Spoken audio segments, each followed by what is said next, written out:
Hi hello ನಮಸ್ಕಾರ, welcome back to my YouTube channel.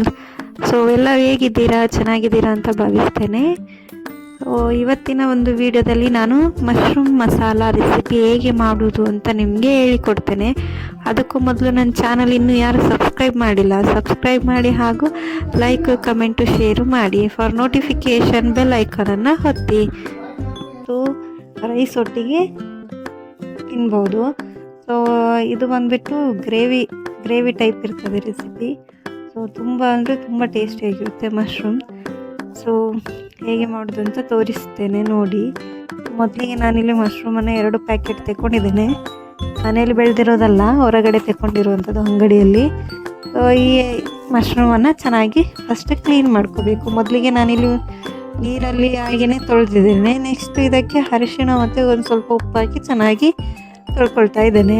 So ಇದು ಹೇಗೆ ಅಂತಂದರೆ, ನೀವು ಅದರ ಮೇಲಿದು ಸಿಪ್ಪೆ ಸಹ ತೆಗಿಬೋದು, ಸ್ವಲ್ಪ ಮೇಲೆ, ಇಲ್ಲಾಂದರೆ ಹಾಗೆ ಕೂಡ ಇದು ಮಾಡ್ಬೋದು. ನಾನಿಲ್ಲಿ ಸಿಪ್ಪೆ ತೆಗಿತಾ ಇಲ್ಲ. ಸೊ ನಾನು ಹಾಗೆಯೇ ಅರಿಶಿಣ ಮತ್ತು ಉಪ್ಪು ಹಾಕಿ ಅದನ್ನು ಚೆನ್ನಾಗಿ ಕ್ಲೀನ್ ಮಾಡ್ಕೊಳ್ತಾ ಇದ್ದೇನೆ. ಸೊ ಇಷ್ಟನ್ನು ಫಸ್ಟ್ ಚೆನ್ನಾಗಿ ಕ್ಲೀನ್ ಮಾಡ್ಕೋಬೇಕು ಮಶ್ರೂಮನ್ನು. ಅದಾದಮೇಲೆ ಅವುಗಳನ್ನು ನಿಮಗೆ ಯಾವ ಸೈಜ್ ಬೇಕೋ ಆ ಸೈಜಲ್ಲಿ ಕಟ್ ಮಾಡ್ಕೋಬೇಕು. ನಾನಿಲ್ಲಿ ಒಂದು ಮೀಡಿಯಮ್ ಸೈಜಲ್ಲಿ ಕಟ್ ಮಾಡ್ಕೊಳ್ತಾ ಇದ್ದೇನೆ. ನಂತರ ಈ ಥರ ಚಿಕ್ಕದಾಗಿ ಕಟ್ ಮಾಡಿ ಇಟ್ಕೊಂಡಿರುವಂತಹ ಮಶ್ರೂಮನ್ನು ಸೊ ಮಸಾಲೆ ಹಾಕಿ ಒಂದು ಸ್ವಲ್ಪ ಹೊತ್ತು ಕಲಿಸಿ ಇಡಬೇಕು. ಸ್ವಲ್ಪ ಅದು ಉಪ್ಪು ಖಾರ ಎಳಿಲಿಕ್ಕೆ ಒಂದು ಸ್ವಲ್ಪ ಹೊತ್ತು ಕಲಿಸಿಟ್ರೆ ಚೆನ್ನಾಗಿ ಬರ್ತದೆ. ಸೊ ಹಾಗಾಗಿ ನಾನೀಗ ಎಲ್ಲ ಕಟ್ ಮಾಡಿ ಇಟ್ಕೊಂಡಿರುವಂತಹ ಮಶ್ರೂಮನ್ನು ಒಂದು ಪಾತ್ರೆಗೆ ಹಾಕ್ಕೊಳ್ತಾ ಇದ್ದೇನೆ. ಈ ಥರ ಹಾಕ್ಕೊಂಡ್ಮೇಲೆ ನಂತರ ಅದಕ್ಕೆ ಒಂದು ಸ್ವಲ್ಪ ಸಾಲ್ಟ್, ಆದಮೇಲೆ ಎಷ್ಟು ಬೇಕಷ್ಟು ರುಚಿಗೆ ತಕ್ಕಷ್ಟು ಸಾಲ್ಟನ್ನು ಆ್ಯಡ್ ಮಾಡುವಂಥದ್ದು, ಉಪ್ಪನ್ನು. ನಂತರ ಅರಿಶಿಣ ಪುಡಿ ಒಂದು ಅರ್ಧ ಟೇಬಲ್ ಸ್ಪೂನ್ ಆಗುವಷ್ಟು. ನೆಕ್ಸ್ಟ್ ಧನಿಯಾ ಪೌಡರ್, ಕೊರಿಯಾಂಡರ್ ಪೌಡರ್, ನಂತರ ಸ್ವಲ್ಪ ಗರಂ ಮಸಾಲೆ. ಇದೆಲ್ಲ ಒಂದು ಟೇಬಲ್ ಸ್ಪೂನ್ ಅಥವಾ ಅರ್ಧ ಟೇಬಲ್ ಸ್ಪೂನ್ ಹಾಕ್ಕೊಂಡ್ರೆ ಸಾಕು, ಅದು ಕಲಿಯುವಷ್ಟೇ. ಆದಮೇಲೆ ಒಂದು ಸ್ವಲ್ಪ ಖಾರವನ್ನು ಆ್ಯಡ್ ಮಾಡ್ಕೊಳ್ತಾ ಇದ್ದೇನೆ. 2-2.5 ಟೇಬಲ್ ಸ್ಪೂನ್ ಆಗುವಷ್ಟು ಖಾರ. ನಂತರ ಒಂದು ಅರ್ಧ ಅಂತಲ್ಲ, ಅರ್ಧಕ್ಕಿಂತಲೂ 1/4 ಕಪ್ ಆಗುವಷ್ಟು ಮೊಸರನ್ನು ತಗೊಂಡಿದ್ದೇನೆ. ಇಷ್ಟನ್ನು ಹಾಕಿ ಚೆನ್ನಾಗಿ ಮಿಕ್ಸ್ ಮಾಡಬೇಕು. ನೋಡಿ, ನಾನಿಲ್ಲಿ ಚೆನ್ನಾಗಿ ಮಿಕ್ಸ್ ಮಾಡ್ಕೊಳ್ತಾ ಇದ್ದೇನೆ. ಸೊ ನೀಟಾಗಿ ಎಲ್ಲದಕ್ಕೂ ಹತ್ತಿರಬೇಕು, ಅದು ಮಸಾಲೆ ಏನಿದೆ ಅದು ಎಲ್ಲದಕ್ಕೂ ಹತ್ತಿದ್ರೆ ಚೆನ್ನಾಗಿ ಟೇಸ್ಟ್ ಬರುವಂಥದ್ದು. ಸೊ ಹಾಗಾಗಿ ಇಲ್ಲಿ ಮಸಾಲೆಯನ್ನು ಚೆನ್ನಾಗಿ ಮಿಕ್ಸ್ ಮಾಡ್ಕೋಬೇಕು. ಮಿಕ್ಸ್ ಮಾಡಿಕೊಂಡ ನಂತರ ಅದನ್ನು ಸ್ವಲ್ಪ ಹೊತ್ತು ತೆಗೆದಿಟ್ಕೋಬೇಕು. ನಂತರ ಇನ್ನೊಂದು ಕಡೆಯಿಂದ ಅದೀಗ ಮಿಕ್ಸ್ ಮಾಡಿ ಇಟ್ಕೊಂಡು ಅದು ಸ್ವಲ್ಪ ಬಿಟ್ಟಿದ್ವಿ, ಒಂದು 10 ನಿಮಿಷ ಬಿಟ್ಟರೆ ಅದು ನೀರು ಬಿಟ್ಕೊಳ್ತದೆ, ಚೆನ್ನಾಗಿರ್ತದೆ. ಸೊ ನಂತರ ನಾನಿಲ್ಲಿ ಅದಕ್ಕೆ ಮಸಾಲೆಯನ್ನು ರೆಡಿ ಮಾಡಿವ. ಸೊ ಒಗ್ಗರಣೆ ಕೊಡುವ. ಸೊ ಮೊದಲಿಗೆ ನಾನಿಲ್ಲಿ ಒಂದು ಪಾತ್ರೆಗೆ ಒಂದು 2.5 ಟೇಬಲ್ ಸ್ಪೂನ್ ಆಗುವಷ್ಟು ಆಯಿಲ್ ಹಾಕಿದ್ದೀನಿ. ಆಯಿಲ್ ಸ್ವಲ್ಪ ಜಾಸ್ತಿ ಹಾಕ್ಕೊಳ್ಳಿ, ಇದು ಮಶ್ರೂಮ್ಗೆ ಗ್ರೇವಿಗೆ ಚೆನ್ನಾಗಿ ಬರ್ತದೆ. ನೆಕ್ಸ್ಟು ಈರುಳ್ಳಿಯನ್ನು ಆ್ಯಡ್ ಮಾಡಿಕೊಳ್ಳುವಂಥದ್ದು. ನಾನಿಲ್ಲಿ ಒಂದು ಈರುಳ್ಳಿಯನ್ನು ಚಿಕ್ಕದಾಗಿ ಕಟ್ ಮಾಡಿಟ್ಕೊಂಡಿದ್ದೇನೆ.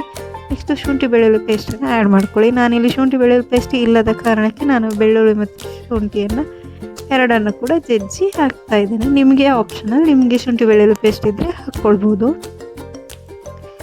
ನಂತರ ಇದನ್ನು ಚೆನ್ನಾಗಿ ಕಲಿಸ್ಕೋಬೇಕು. ಒಂದು ಸ್ವಲ್ಪ ಬ್ರೌನ್ ಬರೋವರೆಗೂ ಬಿಡಬೇಕು. ಆದ ನಂತರ ಅದಕ್ಕೆ ಒಂದು 2-3 ನಾನು ಚಿಲ್ಲಿಯನ್ನು ಆ್ಯಡ್ ಮಾಡ್ಕೊಳ್ತಿದ್ದೇನೆ, ಗ್ರೀನ್ ಚಿಲ್ಲಿಯನ್ನು. ಸೊ ಹಸಿಮೆಣಸಿನ್ಕಾಯನ್ನು ಆ್ಯಡ್ ಮಾಡ್ಕೊಳ್ಳಿ. ಇದು ಸಹ ಆಪ್ಷನಲ್, ಬೇಕಾದರೆ ಮಾಡ್ಬೋದು, ಇಲ್ಲಾಂದರೆ ಬೇಡ. ನಂತರ ಒಂದು ಟೊಮೆಟೊವನ್ನು ಚಿಕ್ಕದಾಗಿ ಕಟ್ ಮಾಡಿ ಆ್ಯಡ್ ಮಾಡ್ಕೊಳ್ತಿದ್ದೇನೆ. ಟೊಮೆಟೊವನ್ನು ಹೀಗೆ ಸಾಕ್ಬೋದು, ಇಲ್ಲಾಂದರೆ ಅದನ್ನು ಪ್ಯೂರಿ ಕೂಡ ಮಾಡಿ ಹಾಕ್ಬೋದು. ನಾನು ಹೀಗೇ ಕಟ್ ಮಾಡಿ ಹಾಕಿದ್ದೇನೆ. ಸೊ ನಿಮಗೆ ಯಾವ್ದು ಬೇಕೋ ಆ ಥರ ಮಾಡ್ಕೋಬೋದು. ನಂತರ ಇವುಗಳನ್ನು ಚೆನ್ನಾಗಿ ಬೇಯಿಸ್ಕೊಳ್ಬೇಕು. ಚೆನ್ನಾಗಿ ಬೇಯಿಸಿದ ನಂತರ ಇಲ್ಲಿ ನೋಡ್ತಾ ಇರ್ಬೋದು, ನಾವಿಲ್ಲಿ ಆಲ್ರೆಡಿ ಕಲಸಿಟ್ಟಿರುವಂತಹದ್ದು ಮಶ್ರೂಮ್ ಏನಿದೆ ಅದು ನೀರು ಬಿಟ್ಟಿದೆ. ಸೊ ಹಾಗಾಗಿ ಇದನ್ನು ಆ ಮಿಶ್ರಣವನ್ನು ಏನಿದೆ ಎಲ್ಲವನ್ನು ಒಗ್ಗರಣೆ ಕೊಡ್ತಿದ್ದೇವಲ್ಲ ಅದಕ್ಕೆ ಹಾಕ್ಕೊಳ್ಬೇಕು. ಹಾಕ್ಕೊಂಡು ಚೆನ್ನಾಗಿ ಕಲಿಸ್ಕೋಬೇಕು. ಎಲ್ಲವನ್ನು ನೀಟಾಗಿ ಚೆನ್ನಾಗಿ ಕಲಿಸ್ಕೊಂಡು ಸ್ವಲ್ಪ ಹೊತ್ತು ಅದನ್ನು ಬೇಯಲಿಕ್ಕೆ ಬಿಡಬೇಕು. ಸೊ ನಾನಿಲ್ಲಿ ಚೆನ್ನಾಗಿ ಕಲಿಸ್ಕೊಳ್ತಾ ಇದ್ದೇನೆ. ನೀಟಾಗಿ ಎಲ್ಲ ಮಿಕ್ಸ್ ಆಗೋ ಥರ ಮಸಾಲೆಯನ್ನು ಕಲಿಸ್ಕೋಬೇಕು. ನಂತರ ಇದನ್ನು ಸ್ವಲ್ಪ ಹಾಗೆಯೇ ಬೇಯಲಿಕ್ಕೆ ಬಿಡಬೇಕು. ಏನು ನೀರು ಏನು ಹಾಕ್ಲಿಕ್ಕಿಲ್ಲ, ಹಾಗೆಯೇ ಬೇಯಲಿಕ್ಕೆ ಬಿಡಬೇಕು. ಇದೊಂದು ಸ್ವಲ್ಪ ಆಯಿಲಲ್ಲಿ ಬೇಯಿದ್ರೆ ಚೆನ್ನಾಗಿರುತ್ತೆ. ಸೊ ಸ್ವಲ್ಪ ಹೊತ್ತು ಬೇಯಲಿಕ್ಕೆ ಬಿಡುವ. ಸೊ ನೋಡ್ಬೋದು ಆಲ್ಮೋಸ್ಟ್ ಬೆಂದಿದೆ. ಸೊ ಇವಾಗ ಇನ್ನೊಂದು ಸ್ವಲ್ಪ ನಿಮಗೆ ಯಾವ ಥರ ಮಸಾಲೆ ಏನಿದೆ ಅದನ್ನು ಆ್ಯಡ್ ಮಾಡ್ಕೋಬೋದು. ನಾನಿಲ್ಲಿ ಒಂದು 20 ಗ್ರಾಮ, ಒಂದು 20 ರೂಪಾಯಿದು ಆಗುವಷ್ಟು ಗೋಡಂಬಿಯನ್ನು ತೆಕ್ಕೊಂಡು ಹುರ್ಕೊಂಡಿದ್ದೇನೆ. ಸೊ ಆ ಗೋಡಂಬಿಯನ್ನು ಪೌಡರ್ ಮಾಡ್ಕೊಂಡಿದ್ದೇನೆ. ಪೌಡರ್ ಮಾಡಿದ್ದನ್ನು ಇಲ್ಲಿಗೆ ಆ್ಯಡ್ ಮಾಡ್ಕೊಳ್ತಾ ಇದ್ದೇವೆ ಗೋಡಂಬಿಯನ್ನು. ಸೊ ಗೋಡಂಬಿ ಏನಿದೆ ಅದನ್ನು ಹುರಿದು ಅದರ ಪೌಡ್ರನ್ನು ಆ್ಯಡ್ ಮಾಡ್ಕೊಳ್ತಾ ಇದ್ದೇನೆ. ಸೊ ನಂತರ ಚೆನ್ನಾಗಿ ಮಿಕ್ಸ್ ಮಾಡ್ಕೊಳ್ಳಿ. ಪೌಡ್ರಲ್ಲಿ ಗಂಟು ಆಗದಾಗೆ ಚೆನ್ನಾಗಿ ಮಿಕ್ಸ್ ಮಾಡ್ಕೋಬೇಕು. ನಂತರ ನಿಮಗೆ ಇದರಲ್ಲಿ ಮಸಾಲೆ ಇನ್ನೂ ಬೇಕಂದರೆ ಆ್ಯಡ್ ಮಾಡ್ಕೋಬೋದು, ಇಲ್ಲಾಂದರೆ ಬಿಡ್ಬೋದು. ಸೊ ನಾನಿಲ್ಲಿ ಮಸಾಲೆಯನ್ನು ಆ್ಯಡ್ ಮಾಡ್ಕೊಳ್ತಿದ್ದೇನೆ. ಸೊ ಇದೆಲ್ಲ ಚೆನ್ನಾಗಿ ಮಿಕ್ಸ್ ಆದಮೇಲೆ ನಾನೀಗ ಸ್ವಲ್ಪ ಚಿಕನ್ ಮಸಾಲೆನ ಆ್ಯಡ್ ಮಾಡ್ಕೊಳ್ತಿದ್ದೀನಿ. ಇದು ಆಪ್ಷನಲ್, ನಿಮಗೆ ಬೇಕಾದರೆ ಆ್ಯಡ್ ಮಾಡ್ಕೊಳ್ಳಿ. ಟೇಸ್ಟ್ ಸ್ವಲ್ಪ ಚೆನ್ನಾಗಿ ಬರುತ್ತಂತ ಚಿಕನ್ ಮಸಾಲೆಯನ್ನು ಒಂದು 2 ಟೇಬಲ್ ಸ್ಪೂನ್ ಆಗುವಷ್ಟು ಆ್ಯಡ್ ಮಾಡ್ಕೊತಿದ್ದೀನಿ. ನಂತರ ಸ್ವಲ್ಪ ಚಿಲ್ಲಿ ಪೌಡರ್ ಇನ್ನೂ 1 ಟೇಬಲ್ ಸ್ಪೂನ್ ಆಗುವಷ್ಟು ಜಾಸ್ತಿ ಹಾಕ್ಕೊಂಡಿದ್ದೀನಿ. ಇದು ಕೂಡ ಆಪ್ಷನಲ್, ಬೇಕಾದರೆ ಹಾಕ್ಬೋದು, ಇಲ್ಲಾಂದರೆ ಬೇಡ. ನೆಕ್ಸ್ಟ್ ಕಸ್ತೂರಿ ಮೇಥಿ ಇದ್ದರೆ ಹಾಕ್ಕೊಳ್ಳಿ, ಇಲ್ಲಾಂದರೆ ನಡೀತದೆ. ಸೊ ಹಾಗೆ ಇದ್ದರೂ ಓಕೆ, ಪರವಾಗಿಲ್ಲ. ಕಸ್ತೂರಿ ಮೇಥಿಯನ್ನು ಕೂಡ ಆ್ಯಡ್ ಮಾಡ್ಕೊಳ್ತಾ ಇದ್ದೀನಿ. ಸೊ ಇಷ್ಟೆಲ್ಲ ಆ್ಯಡ್ ಮಾಡಿಕೊಂಡು ಇದಕ್ಕೆ ಸ್ವಲ್ಪ ನೀರು ಹಾಕಿ ಒಂದು ಸ್ವಲ್ಪ ಹೊತ್ತು ಬೇಯಲಿಕ್ಕೆ ಬಿಡಬೇಕು. ಆಗ ಆಯಿಲಲ್ಲಿ ಬೇಯಿಸಿದ್ದೇನೆ. ಸೊ ಇವಾಗ ಆಯಿಲ್ ಆಲ್ಮೋಸ್ಟ್ ಅದು ಬೆಂದಾಗಿದೆ. ಸೊ ನಂತರ ಇದಕ್ಕೆ ಒಂದು ಸ್ವಲ್ಪ ನೀರು ಹಾಕಿ ಸ್ವಲ್ಪ ಎಷ್ಟು ಗ್ರೇವಿ ಬೇಕು ಅಷ್ಟು ನೀರನ್ನು ಆ್ಯಡ್ ಮಾಡಿಕೊಂಡು ಬಿಡಬೇಕು. ಸೊ ಇವಾಗೆಲ್ಲ ನೋಡ್ತಾ ಇರ್ಬೋದು ಚೆನ್ನಾಗಿ ಆ್ಯಡ್ ಮಾಡ್ಕೊಂಡಿದ್ದೇನೆ. ನೆಕ್ಸ್ಟ್ ಉಪ್ಪು ಆವಾಗ ಮಶ್ರೂಮಿಗೆ ಹಾಕಿದ್ದೇವೆ, ಸ್ವಲ್ಪ ಕಮ್ಮಿ ಆದಲ್ಲಿ ಇನ್ನೊಂದು ಸ್ವಲ್ಪ ಉಪ್ಪನ್ನು ಆ್ಯಡ್ ಮಾಡ್ಕೊಳ್ಳುವಂತಹದ್ದು. ಅದು ರುಚಿಗೆ ತಕ್ಕಷ್ಟು ಉಪ್ಪನ್ನು ಆ್ಯಡ್ ಮಾಡುವಂತಹದ್ದು. ನಂತರ ಚೆನ್ನಾಗಿ ಮಿಕ್ಸ್ ಮಾಡಿಕೊಂಡು ಒಂದು ಸ್ವಲ್ಪ ನೀರು ಹಾಕಿ ಬೇಯಲಿಕ್ಕೆ ಬಿಡೋಣ. ಒಂದು 5ರಿಂದ 10 ನಿಮಿಷ ಬೇಯಲಿಕ್ಕೆ ಬಿಡುವ. ನೋಡ್ತಿರ್ಬೋದು ಚೆನ್ನಾಗಿ ಬೆಂದಿದೆ. ಆಯಿಲೆಲ್ಲ ಮೇಲೆ ಬಿಟ್ಕೊಂಡಿದೆ. ನಾನು ಇನ್ನೂ ನೀರು ಹಾಕಲಿಲ್ಲ, ಸಾರಿ. ಸೊ ಆಯಿಲೆಲ್ಲ ಮೇಲೆ ಬಿಟ್ಕೊಂಡಿದೆ. ಈ ಥರ ಆಯಿಲ್ ಬಿಟ್ಕೊಳ್ಳೋ ಆ ಥರ ಬೇಯಿಸಬೇಕು. ಹಾಗೆ ಅದು ಮಶ್ರೂಮ್ ತುಂಬ ಟೇಸ್ಟಿಯಾಗಿರುತ್ತೆ. ಈಗ ಬೇಕಾದರೆ ನೀವು ಬೇಕಂದರೆ ನೀರು ಆ್ಯಡ್ ಮಾಡ್ಕೊಬೋದು, ಬೇಡ ಅಂದರೆ ಇಷ್ಟೇ ಗ್ರೇವಿ ಸಾಕು ಅನ್ನೋರಿಗೆ ಇಷ್ಟೇ ಗ್ರೇವಿ ಬಿಡ್ಬೋದು. ಬೇಕಂದರೆ ನೀರು ಆ್ಯಡ್ ಮಾಡಿಕೊಂಡು ಬೇಯಿಸ್ಕೊಳ್ಳೋದು, ಇಲ್ಲಾಂದರೆ ಇಷ್ಟರಲ್ಲೇ ಓಕೆ, ಚೆನ್ನಾಗಿರುತ್ತೆ ಇದು ಕೂಡ ಟೇಸ್ಟ್. ಸೊ ನಿಮಗೆ ಯಾವ ಥರ ಬೇಕು ಕನ್ಸಿಸ್ಟೆನ್ಸಿ ಆ ಥರ ನೋಡಿ ನೀರನ್ನು ಆ್ಯಡ್ ಮಾಡ್ಕೊಳ್ಳುವಂತಹದ್ದು.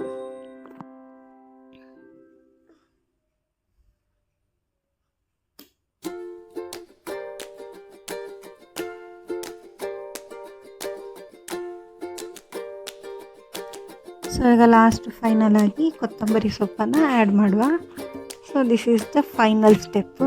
ಸೊ ಇಷ್ಟಾದರೆ ನೆಕ್ಸ್ಟ್ ಸರ್ವ್ ಮಾಡಿ ತಿನ್ನುವಂಥದ್ದು. ಇದು ಚಪಾತಿ ಮತ್ತು ರೈಸಿಗೆ ಕೂಡ ತುಂಬ ಚೆನ್ನಾಗಿರುತ್ತೆ. ಯಾಕೆ ಹೇಳಿದರೆ ಇದಕ್ಕೆ ನಾವು ಸ್ವಲ್ಪ ಗ್ರೇವಿ ಮಾಡ್ಕೊಂಡಿದ್ದೀವಿ. ಗ್ರೇವಿ ಇಲ್ಲ ಅಂತ ಹೇಳಿದರೆ ರೈಸಿಗೆ ತಿನ್ನಲಿಕ್ಕಾಗಲ್ಲ, ಬಟ್ ಇದು ಗ್ರೇವಿ ಇದೆ, ರೈಸಲ್ಲಿ ಕೂಡ ತಿನ್ಬೋದು. ತುಂಬ ಅಂದರೆ ತುಂಬ ಟೇಸ್ಟಿಯಾಗಿರುತ್ತೆ. ಸೊ ಎಲ್ಲರೂ ಕೂಡ ಟ್ರೈ ಮಾಡಿ ಮತ್ತು ಹೇಗೆ ಆಗಿದೆ ಅಂತ ಹೇಳಿ. ನೋಡಿ, ತುಂಬ ಅಂದರೆ ತುಂಬ ಚೆನ್ನಾಗಿ ಬಂದಿದೆ. ಇದು ಫೈನಲ್ ಆಗಿ ಬಂದಿರುವಂತಹದ್ದು. ರೆಸಿಪಿ ಹೇಗೆ ಬಂದಿದೆ ಅಂತ ಆಯಿಲೆಲ್ಲ ಮೇಲೆಲ್ಲ ಬಿಟ್ಕೊಂಡು ಚೆನ್ನಾಗಿದೆ. ನೋಡಲಿಕ್ಕೆ ಎಷ್ಟು ಚೆನ್ನಾಗಿದೆ ಅಂದರೆ ರೆಸಿಪಿ ತಿನ್ನಲಿಕ್ಕೆ ಕೂಡ ಅಷ್ಟೇ ಚೆನ್ನಾಗಿದೆ.